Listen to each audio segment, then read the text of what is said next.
Қайырлы күн, құрметті оқырмандар. Сіздердің назарларыңызға негізгі қорларды сақтау бөліміндегі ұстаздарға арналған әр ай сайын шығатын республикалық ғылыми-педагогикалық халық мұғалімі журналын ұсынамыз. Бұл журнал 1925 жылдан бастап шығады. Кітапхана қорында 1946 жылдан 1959 жылға дейін сақталған. Журнал алғашқы жылдары бірнеше атаулармен шыққан. Басылымның қысқаша тарихына тоқтала кетсек, 1925 жылы тамыз айында жаңа мектеп деген атаумен Қызылорда қаласында алғашқы саны жарық көрді.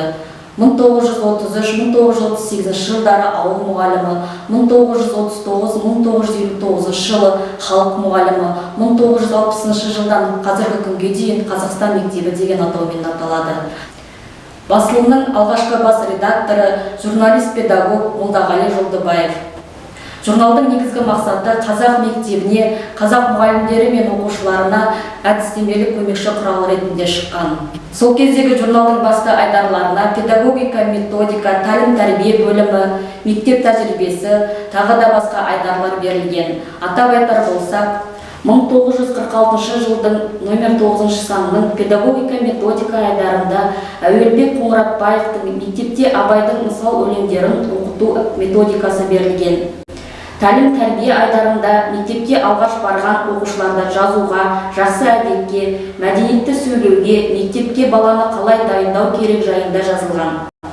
Мектеп тәжірибесі айдарында жастардың өндірістік әртүрлі мамандықтарды іс тәжірибе жүзінде қалай игеру керек жайында жазылған. Қазіргі таңда Қазақстан мектебі журналының бас редакторы, журналистер одағының мүшесі Сәния Бектенғалиева қызмет атқарады.